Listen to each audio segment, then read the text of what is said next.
Hello, Internet. So it's the night before I take my first SAT, and guess who hasn't studied? Me. I've basically opened the really big book of like 12 different SAT practice tests, like past tests, twice. And I've only taken like one or two sections each time.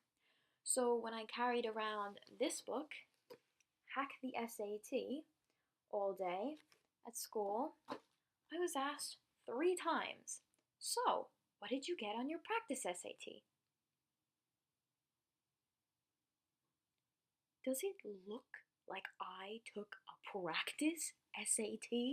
And all I got were and what the hell do you mean that you haven't taken a practice SAT? Well, guess what? For everyone out there who thinks that I can't make a good grade without taking a practice SAT, you're probably right, and I'm going to take one right after I make this video. But I still want to prove to you that I can do this all basically in one night, study for the SAT, and still get a really good grade. But to be honest, this is not going as well as I planned. Because this book carefully details every math thing that you need to know for the test, because it always shows up, and it's been my worst nightmare. I'm actually only halfway through it. I have about 25 pages of the math section left, and it's driving me nuts.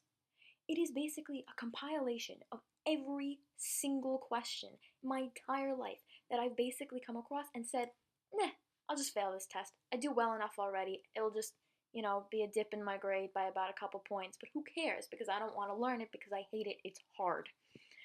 And this is every single question that I've avoided my entire life. It's like a big, to you from God, or, the universe, or fate, or whatever. But it's seriously pissing me off, and I have to get a good grade because I gotta prove those people wrong.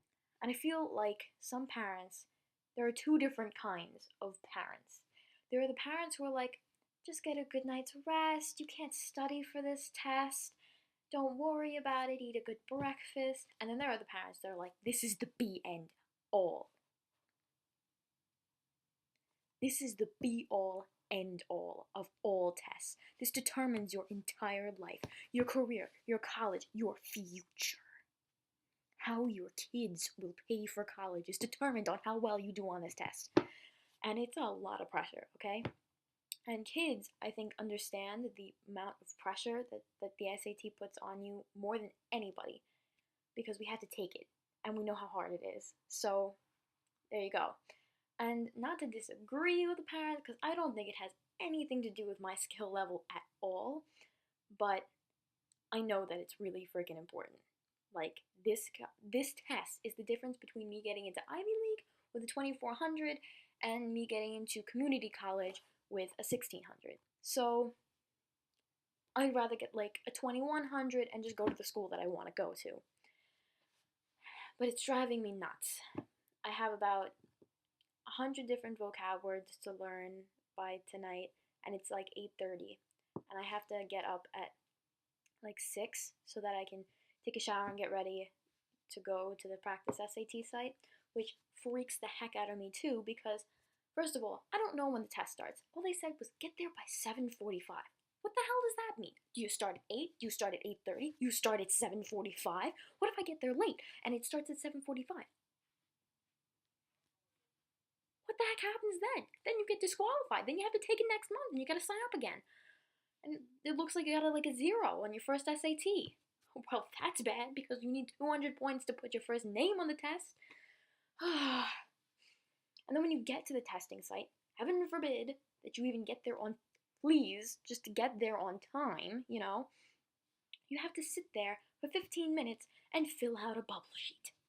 Thank God I know how to write in script, because you have to sign an agreement and you have to write out a sentence in script.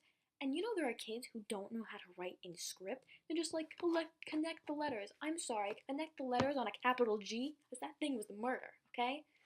In fact, there's only 2 things that could make this test harder. The signature in script, the sentence in script having a capital G in it, and the math portion of the SAT asking me to rotate a triangle to the 3rd quadrant. on a grid. Like, it would be like hell. It would be my worst nightmare all come true. Oh, I can't stand this test. And then, of course, it's timed for everything. Who writes an essay in 25 minutes? It's supposed to be 3 examples. What is wrong with you? What is wrong with you? And nobody even looks at it anyway, so what the hell does that matter? And then there's a whole tenth of the test that doesn't count for anything. What? What? You make me sit here for another 25 minutes while you're laughing at me because I'm stressing and you're just like, ha ha ha, these don't even count for anything. Yeah, well, that portion better be a math test tomorrow, because better be the math portion, okay? Better be the math portion. Ah, I am not happy. I am not happy about this SAT. But it determines my entire life, and I really want, like, over an 1800 on it. And I know everybody looking at this video is like, this girl didn't even study until the night before. She cannot possibly get an 1800 on it. She'd be lucky if she got a 1450. Oh my god, my worst nightmare just come true.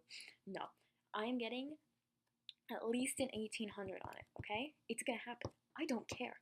I don't care what I have to do. It's gonna be an 1800, okay?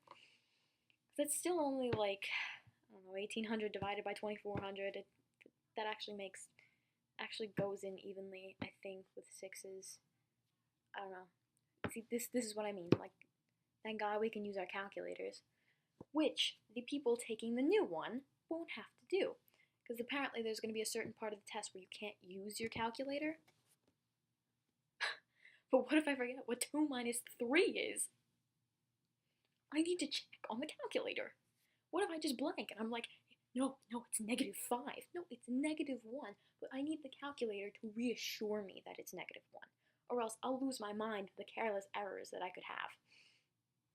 Divide, like, 14 by 2. I mean, like, everybody knows it's 7, but what if you need to be sure? What if you just blank? You just go nuts, and you can't remember anything?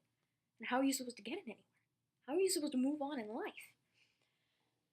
So, in a way, I'm a little pissed off that they're going back to 1600 points in 2016, and I'm stuck here doing all this work for 2400 points, even though people only care about the 1600 points that matter since before they made this version of the test. But at least I still get to have my calculator with me, and at least there are a lot of study reference materials for me, because anybody taking the 2016 test for the first time is basically screwed, because there's nothing to practice with. They're just like, your whole entire future, college life, everything rides on this one test that you really can't study for. How the hell are you supposed to know what's going to be on it? You gotta study everything. So I'm kind of glad that they have like 1400 Hack the SAT books, even though every person who ever has written a Hack the SAT book is now cursing that they're changing it back because they did all this work to put into these books to make for us, and now they're just worthless. But this book is actually really good, the Hack the SAT.